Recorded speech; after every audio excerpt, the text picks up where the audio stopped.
Nós oramos que o Senhor Deus fale poderosamente, amém? Amém. A cada um de nós, necessidades diferentes, vidas diferentes, mas que seja um falar de Deus profundo, aquilo que nós precisamos escutar, amém?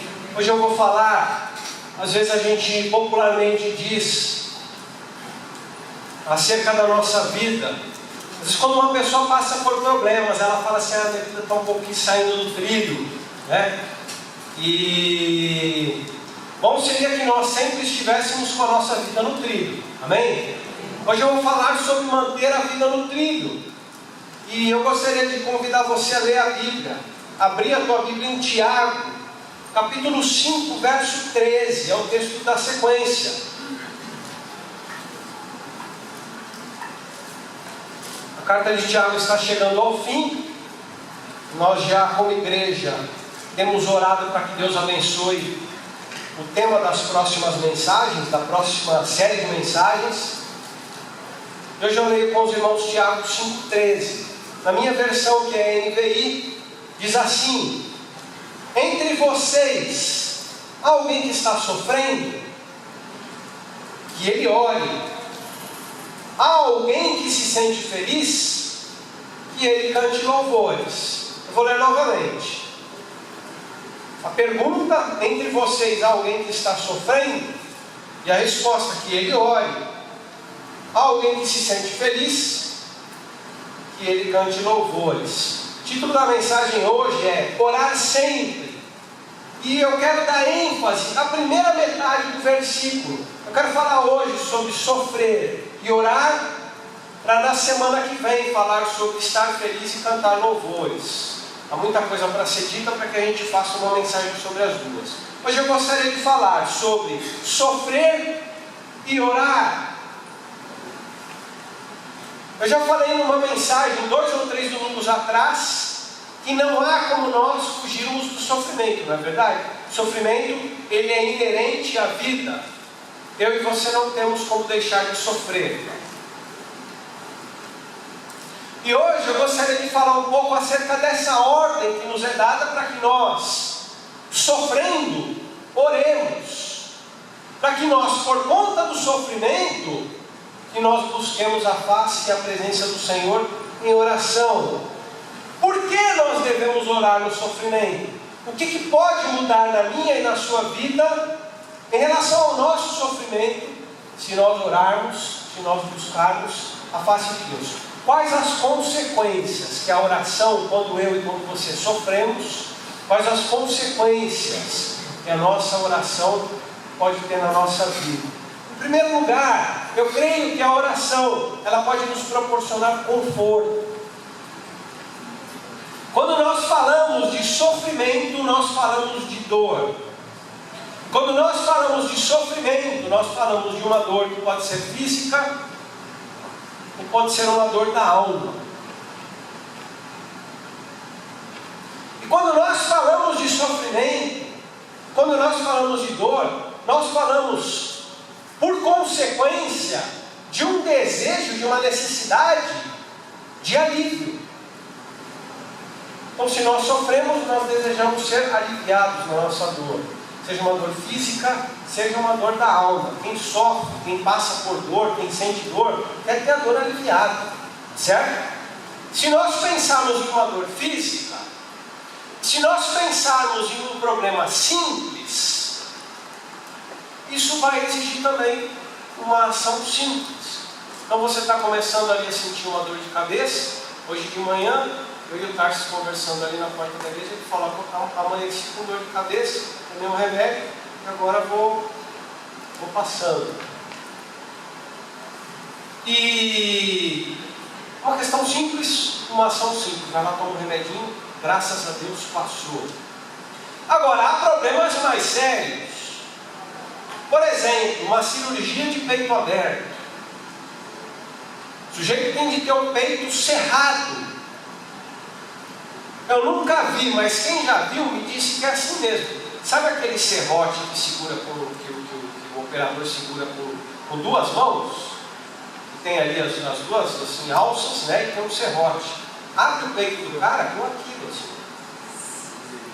Um negócio horrível. E aí, para os médicos operarem, o que eles fazem? Eles abrem o peito do cara e colocam ali uma espécie de suporte para segurar o peito do cara aberto enquanto eles mexem. Depois fecha, costura, né? Não dá para você imobilizar o peito, só dá uma ordem para o paciente para que ele procure não se movimentar e ter repouso. Para alguns pacientes a gente sabe que isso aí é praticamente uma missão impossível, né? Pedir para que fique paradinho em repouso. E aí, quem passa pela cirurgia de peito aberto, a gente escuta das pessoas que é algo que fica ali incomodando o resto da vida, né? Deu uma mexidinha mais assim, fala, ih, a minha cicatriz aqui, por quê? Porque foi algo sério. Quando nós falamos acerca das questões da nossa alma, quando nós falamos da dor do ser humano e de questões da nossa vida, também é assim. Há diferentes níveis e há diferentes intensidades. Então, às vezes, nas coisas do dia a dia, coisas simples, nós ficamos tristes, nós ficamos chateados. Às vezes nós, né, fica lá chateado, o que foi? Ah, estou chateado e tal. O Rogério Ceni bateu o pênalti e perdeu de novo. Coisa do dia a dia, amanhã faça. Né? É que nem, isso é normal, já nem, o pessoal nem assusta mais. Agora, seria equivalente a vai lá, toma um remedinho de farmácia, né, passou. Agora, meus irmãos, nós temos questões sérias na nossa vida. Nós temos questões existenciais na nossa vida. Nós temos questões que nos incomodam. Há questões internas das quais nós lembramos todos os dias que estão lá batendo, incomodando e nos fazendo sofrer. E às vezes nós vamos precisar de mais recursos, nós vamos precisar de mais conforto do que coisas simples. Às vezes, porque eu posso enumerar algumas coisas, né, que podem deixar marcas assim definitivas no coração de uma pessoa: a perda de um ente querido, né, uma ruptura sentimental de um relacionamento, algo que limite a pessoa, como por exemplo uma deficiência, entendeu? A pessoa ficou cega, ficou surda, ficou muda, perdeu os movimentos, coisas assim que são gravíssimas, que não são coisas do dia a dia, que a pessoa vai ficar o tempo inteiro lembrando às vezes daquela dor, e muitas outras coisas. Olha só que interessante, há situações em que não há o que se fazer. Não adianta orar para Deus ajudar a solucionar, porque o ente já foi perdido, o relacionamento já foi rompido, a perna já foi amputada, os olhos já, enfim. Para que orar para um sofrimento desse se já não há o que se fazer? Meus irmãos, para termos o conforto da parte de Deus. Amém? Sermos confortados pelo Senhor.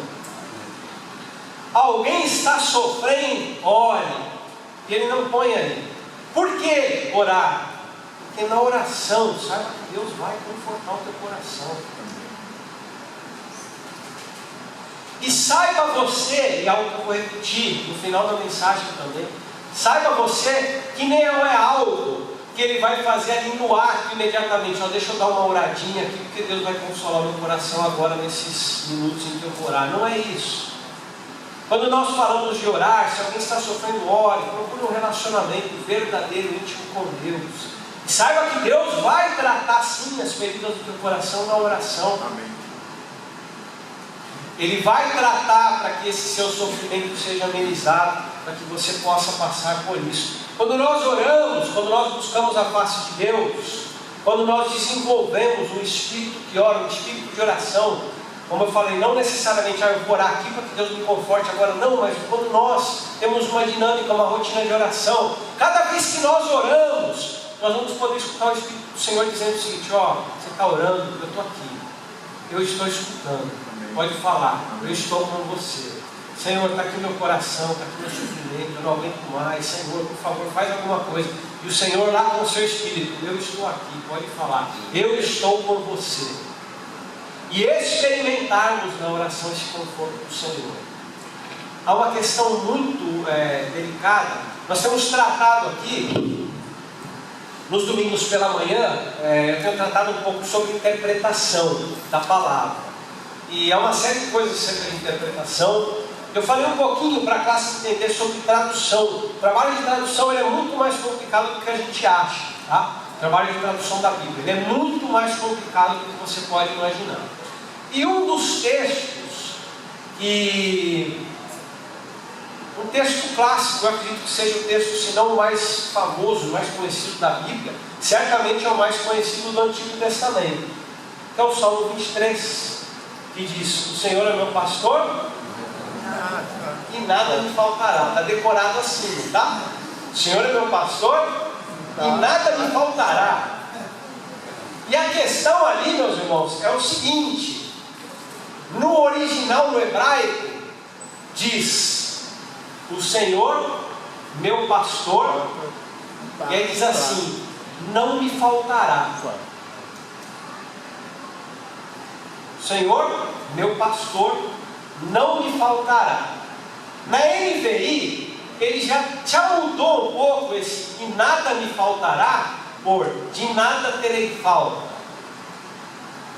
querendo tentar casar com esse original que só diz o seguinte: não me faltará. E os estudiosos, eles dizem o seguinte, que talvez a tradução seria essa mesma: o Senhor é meu pastor, não me faltará. Pode ser atribuído esse "não me faltará", ele, o Senhor, não me faltará. Pode me faltar um monte de coisas,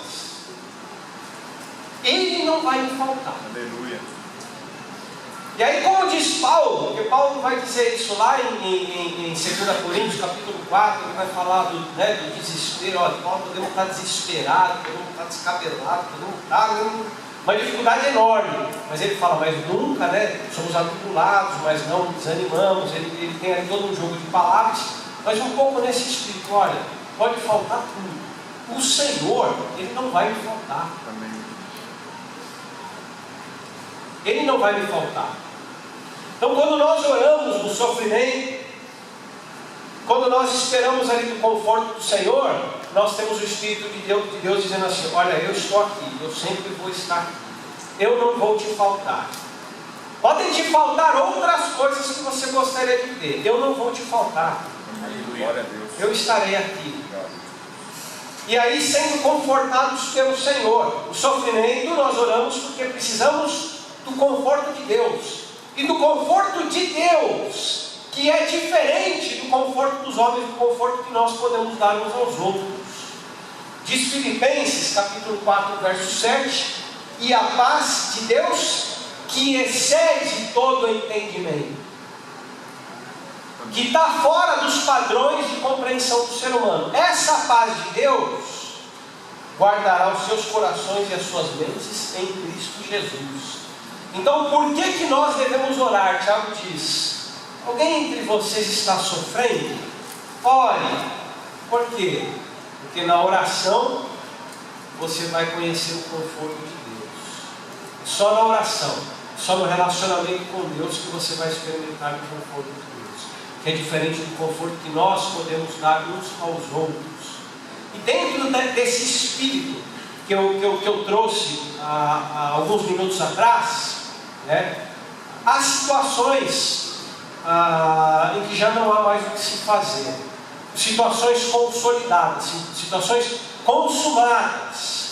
E aí nós oramos, porque não nós queremos que Deus mude a situação, mas nós precisamos do conforto de Deus. A oração e o conforto virão, e isso, meus irmãos, bastará.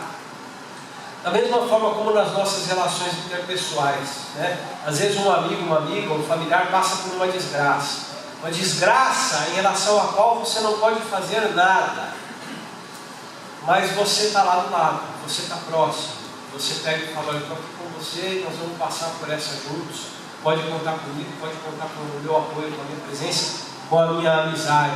Isso basta. Esse é o conforto do Senhor, em questões existenciais que às vezes são só suas, ninguém mais sabe, mas isso vai bastar. Senhor, eu estou aqui, e o Senhor do outro lado dizendo: eu estou com você, eu vou te ajudar e vou te confortar. Amém? Então nós oramos porque nós precisamos do conforto do Senhor. Nós oramos, meus irmãos, para aprender sobre a vida. Nós oramos porque na oração nós temos aprendizado. Nós oramos porque no nosso sofrimento nós pedimos que Deus vá nos trazendo esclarecimento acerca das coisas que nos fazem sofrer, e o Senhor Deus vai nos concedendo, vai nos trazendo maturidade.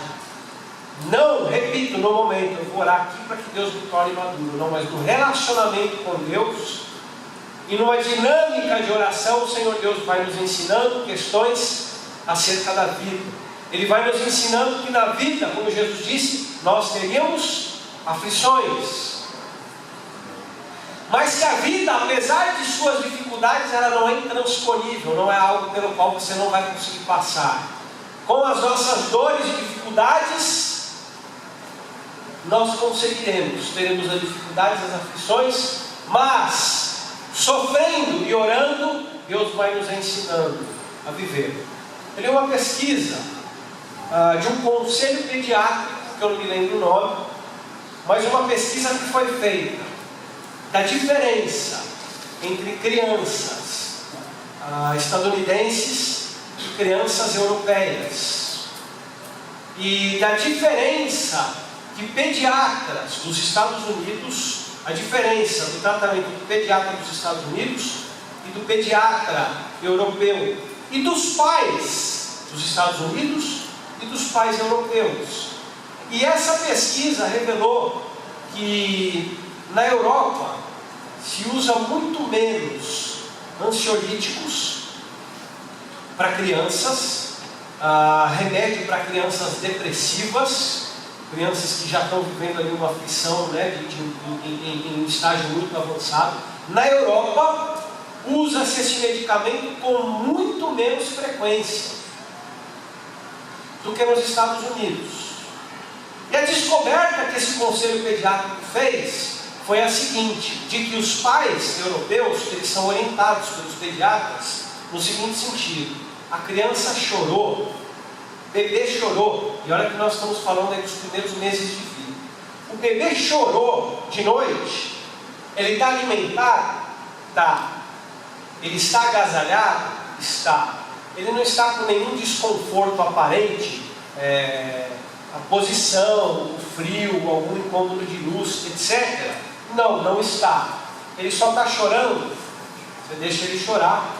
E se não for uma enfermidade, ou se não for algo que realmente necessite levar no pronto-socorro, não é para ficar pegando e colocando no colo, não é para ficar trazendo para a cama dos pais, é para deixar ele lidar na infantilidade dele com essa questão, com essa frustração. E a pesquisa revelou, meus irmãos, que isso já na infância, não ali como bebê, mas já na infância, as crianças europeias, elas sabem lidar com a frustração, elas sabem lidar com o não na hora que é não, e elas sabem lidar com aquilo que se pode fazer na hora que se pode. As crianças americanas, elas crescem indisciplinadas, porque tudo é a hora que elas querem, elas comem na hora que elas querem, elas assistem filme na hora que elas querem, questões de escola, as questões de dever de casa. Então, desde a infância, há uma cultura muitíssimo diferente. E lá na infância ainda, essas crianças que aprendem com os nãos da vida, elas são fortalecidas. Elas aprendem a conviver com frustrações, porque elas aprenderam isso desde o berço, desde a mais primeira infância. Por que eu estou falando isso? Na vida, meus irmãos, nós podemos, se quisermos, aprender. Se quisermos, na vida nós podemos aprender. Se quisermos, nós podemos nos manter como eternos insatisfeitos. Ou nós podemos aprender com as questões da vida. O texto que eu separei é o texto de Paulo, quando ele pede para o Senhor que ele tenha um desconforto, espinho na carne, e isso é algo que ele coloca, um sofrimento que ele coloca diante do Senhor. Senhor, eu tenho esse sofrimento, peço que o Senhor me ajude com esse sofrimento. E aí ele diz lá, 2 Coríntios 12, 8, ele fala assim: 3 vezes eu roguei ao Senhor que tirasse esse espinho de mim, mas ele disse: a minha graça é suficiente para você, Paulo, alegre-se porque você tem a salvação. Fique satisfeito com isso. Mas Senhor, eu estou sofrendo. É o que me incomoda na minha vida. Paulo, é assim que as coisas vão ser. É assim que as coisas vão ser. Então ele teve ali a oportunidade dele, particular, de aprender com o sofrimento. Que o incomodava? O incomodava. Mas ele teve de aprender a lidar com esse sofrimento. Quando o diabo diz, alguém está sofrendo, ore. É porque na oração nós podemos sim ter um aprendizado.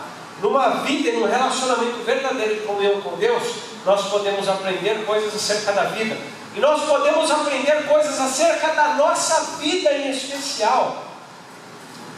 Não estou falando aqui só de sofrimentos da vida, coisas pelas quais as pessoas passam, dificuldades, problemas, que alguns passam em maior número e intensidade, outros passam em menor número e intensidade, mas todos passam. Eu estou falando desse aprendizado? Sim, mas eu estou falando também de um aprendizado acerca da minha vida em especial. O que os eventos ao meu redor podem ensinar para mim, especificamente. Olha o que diz a palavra no Salmo 139, verso 16. O salmista dizendo acerca de Deus: os teus olhos viram o meu embrião. Todos os dias determinados para mim foram escritos no teu livro, antes de qualquer um deles existir. Senhor, o Senhor conhece a minha vida desde o início, aquilo que foi estabelecido para mim, lá o meu início, o meu embrião, até o fim. O Senhor sabe tudo, o Senhor conhece a minha vida. E quando nós passamos, meus irmãos, por sofrimentos, nós não podemos estar alheios, nós não podemos nos esquecer de que o Senhor também conhece esse sofrimento. E de que cabe a nós, se assim desejarmos, aprender. Temos um aprendizado com esse sofrimento, que às vezes é nosso, é específico, é algo para a nossa vida. Há um evento muito interessante na vida de Davi, que é o seguinte: Davi, quando ele sai de Jerusalém, perseguido pelo seu filho Absalão, na sua fuga, tem um sujeito lá nas fronteiras da cidade, um sujeito chamado Simei, e ele começa a atirar pedras na comitiva real de Davi, e é uma comitiva que está saindo da cidade fugida, humilhada, e esse Simei começa a atirar pedras, começa a amaldiçoar Davi. E aí um dos guerreiros de Davi diz o seguinte: Senhor, você quer que eu vá lá e arranque a cabeça desse sujeito? E Davi responde o seguinte: se ele está amaldiçoando Davi, é porque Deus falou para ele amaldiçoar Davi. Eu não gosto de pensar dessa maneira fatalista, de que absolutamente tudo que acontece de desgraça na história da humanidade é porque Deus quis, e foi assim. Eu creio que Deus permite, e eu não vou entrar aqui numa discussão teológica acerca de Deus querer, Deus permitir, porque esse é o máximo que eu posso chegar, a minha capacidade intelectual. Eu não creio que Deus queira determinadas coisas, mas Ele permite. Agora, a questão de Davi é a seguinte, para o guerreiro dele: escuta, está acontecendo isso, Deus está ciente. Está acontecendo debaixo da autoridade de Deus. É algo que diz respeito à minha vida e que eu tenho que aprender a lidar.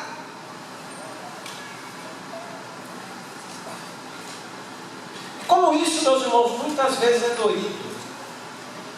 Eu repito aqui, há pessoas que passam por experiências completas e absolutamente traumáticas. E elas vão ter de ver como que vão lidar com essa situação. Conversando ontem à noite com um primo nosso, o primo da Gisela, e ele passou por uma situação que alguns irmãos passaram. Ele perdeu uma filha bebê. Então, uma situação triste, que exige que console de um indivíduo perder o seu filho, e que vai ter que aprender a lidar com isso. É uma dor que vai ficar marcada. E ele contando para mim que ele é advogado, e ele cuidou de uma causa, que a causa era a seguinte: uma família A mãe, o pai, a moça estavam na estrada e essa moça com duas colegas de faculdade, atrás do banco de trás. O carro caiu lá de um precipício, morreram o pai, a mãe, sobreviveu a moça, filha do casal, e as duas colegas nem um arranhão. E ela, destruída, o corpo, a aparência, a capacidade motora, destruiu a menina. Então ela ficou sozinha, ela tinha, sei lá, uns 16 anos na época, e ela ficou sozinha, sem os pais. E ela teve que se virar. Isso já seria uma desgraça. Aí aconteceu de essa moça conhecer um rapaz, ela se casou, ficou grávida. Quando ela foi dar à luz, houve um problema no parto e a criança, a menina, teve falta de oxigenação no parto e perdeu a audição, perdeu a vista, perdeu tudo, e numa condição quase que vegetativa, a filha dessa moça. E aí, passado algum tempo, o marido dela a deixou com essa criança. E assim, uma situação, meus irmãos, praticamente inimaginável. Praticamente inimaginável. E aí, esse nosso primo, que passou por essa desgraça de ter perdido a filha bebê, ele falou assim: quando eu olho para a minha situação, eu fico envergonhado diante de Deus de querer manifestar qualquer tipo de sofrimento. Eu não acho que ele deveria ficar, porque a dor é de cada um e cada um sabe o tamanho da própria dor. Porém, eu acredito que esse meu primo, de alguma forma, tomou esse sofrimento como um aprendizado. Dentro desse espírito, entre vocês alguém que está sofrendo, que ele olha, eu não tenho dúvidas de que esse aprendizado só pode vir à tona na oração. E eu repito, não na oração, eu estou sofrendo, eu vou orar aqui para Deus me confortar nesse momento. Não, no relacionamento com Deus, uma rotina de oração, em que Deus vai ensinando, Deus vai tratando, e Deus vai cuidando. E aí nós vamos podendo transformar situações que nos fazem sofrer em aprendizado. Com a ressalva, é muito importante que fique isso. Eu não creio que Deus faça um sofrer para ensinar o outro. Não é isso. Não é isso, eu vou fazer acontecer isso com aquele fulano, para os outros ao redor dele aprenderem que ele. Não é isso. O sofrimento faz parte da vida.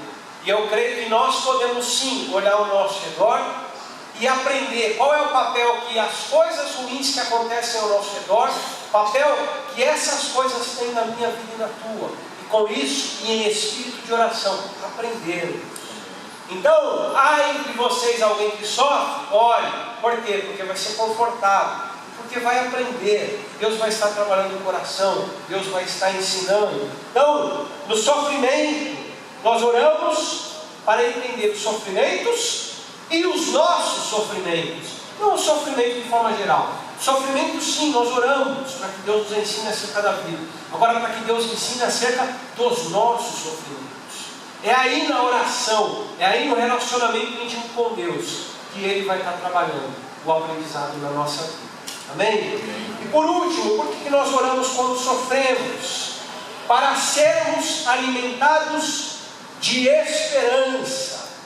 Amém? Nós oramos porque nós temos uma esperança de que essa vida que nós vivemos, de alegrias e de dores, não é um fim em si. A vida não acaba aqui, amém? Amém.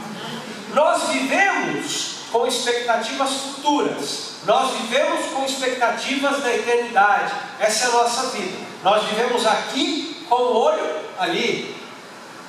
E quando nós oramos no sofrimento, o Senhor Deus está nos lembrando: calma, porque não é isso aqui. Ou melhor, não é só isso aqui. Calma, porque não é só essa dor. Há aquilo que vai ser polido. Calma, fique tranquilo, porque você vai ser confortado, porque você vai ser abençoado, porque você vai poder colher os prêmios de uma vida que foi sofrida, mas sofrida não do Senhor. Não uma vida que foi sofrida na blasfêmia, mas uma vida que foi sofrida na confiança. Senhor, eu sofro, mas eu creio na tua providência, eu creio no que o Senhor tem para mim. Então, se há entre vocês alguém que sofre, ore. Por quê? Porque na oração o Senhor Deus vai trabalhar no nosso coração e vai nos alimentar de esperança. Amém. Em relação a isso, meus irmãos, a vida pela vida, que graças a Deus não é a nossa perspectiva, né? Viver por viver e a hora que morrer acabou. Não, nós vivemos com o olho na eternidade. Eu penso que seria semelhante a correr por correr, que eu gosto de correr. Quem corre quer chegar no fim. Você não corre porque você corre. Para usar uma expressão, né? Você não corre de alegre. Como faria o Forrest Gump, né? Tem que mandar, para Forrest. Quem corre, corre para um fim. E nós sabemos porque nós corremos essa vida. Amém? Nós temos uma motivação. A minha corrida anual é a São Silvestre. Eu corro todo ano. Eu gosto. E eu tenho as minhas motivações particulares para correr. Quando eu começo, e quando começa a cansar, eu já lembro ali que no primeiro terço da prova, eu tenho que encontrar a minha esposa, que ela vai estar ali na descida do elevado, ali na Cardoso de Almeida, na passarela lá da igreja do Padre Braga e do Padre Pérez. Fala, não, tem que ir, porque não vai lá. Agora não dá para voltar. Tem que ir que ela está lá. Esse ano, se Deus quiser, vamos ver se a gente leva uma Antonella também. Então, eu já tenho uma motivação. E passou dali, eu corro, porque assim, o meu carro está no metrô Vila Madalena. Eu tenho que chegar no metrô de novo para voltar para casa, porque senão, sim, já foi, tem que chegar no fim. E quando nós pensamos, meus irmãos, em esperança, de que adianta sofrer essa vida se ela é um fim em si mesma? Não. Quando nós sofremos e nós oramos, o Senhor Deus vai nos alimentando de esperança de que a nossa corrida não é um fim em si. Nós corremos porque nós temos um objetivo final. Amém? E também na São Silvestre, no dia 31, mais tarde tem a ceia, tem ovo e salpicão. Então, é uma alegria. Eu falo, olha, está ruim aqui, mas já vai estar bom. Então, meus irmãos, se há entre nós pessoas que sofrem, ore, porque na oração você vai ser confortado. Na oração você vai ter um aprendizado, se assim você tiver um coração disposto para aprender. Na oração nós somos alimentados de esperança. Olha o que diz 2 Coríntios 4,17. Os nossos sofrimentos leves e momentâneos. Olha que interessante, porque Paulo foi açoitado, Paulo foi preso várias vezes. Paulo passou muito tempo fora de casa, exposto ao frio, à fome. Aí ele fala assim, os nossos sofrimentos leves e momentâneos estão produzindo para nós uma glória eterna, que pesa mais do que todos eles. E eu diria, meus irmãos, que se não for na oração, nós não conseguimos olhar para os nossos sofrimentos e falar assim, olha, eu vou passar por isso, e eu tenho uma glória eterna que está sendo produzida para mim, e eu vou continuar. Isso nós só conseguimos esse alimento de esperança na oração. Amém. Na intimidade com Deus. E Deus ali falando, calma, porque você vai ter a sua recompensa. Glória, não que mereçamos, mas pelo amor de Deus, calma, porque você vai ser recompensado. Vamos em frente, vamos caminhando. Há um fim para tudo isso que você está passando. Então nós chegamos à última conclusão de que no sofrimento nós oramos para sermos alimentados em esperança. Alimentados em esperança e de esperança. Amém? Eu repito, meus irmãos, que nós não podemos pensar de maneira simplista que esse trabalho de conforto, de que esse trabalho de aprendizado, de que esse trabalho de nos alimentar de esperança, ele vai ser feito no ato, naquele momento que você se ajoelhar a orar. Eu vou orar porque agora que Deus, pode ser que Ele faça sim, mas quando nós falamos de orar, alguém que sofre, que ore, nós estamos falando de estabelecer um relacionamento íntimo de comunhão com Deus. Amém. Permitir que Deus fale, permitir que Deus trabalhe. E no dia a dia, ali na presença de Deus, Deus ir transformando o nosso coração, confortando e fazendo a obra que Ele precisa realizar na nossa vida. E aí sim, se nós estamos vivendo uma vida que, por conta do sofrimento, está talvez fora dos trilhos, Deus está ali na oração, nos colocando novamente nos trilhos. E aí, independentemente da situação que você viva, pela oração, você consegue levar uma vida centrada. Não porque à sua volta tudo vai bem, mas porque ali na oração o Senhor Deus está trabalhando, confortando, animando e consolando. Glória a Deus. Amém? Amém. Vamos orar? Convido a igreja a fechar os olhos, baixar a cabeça.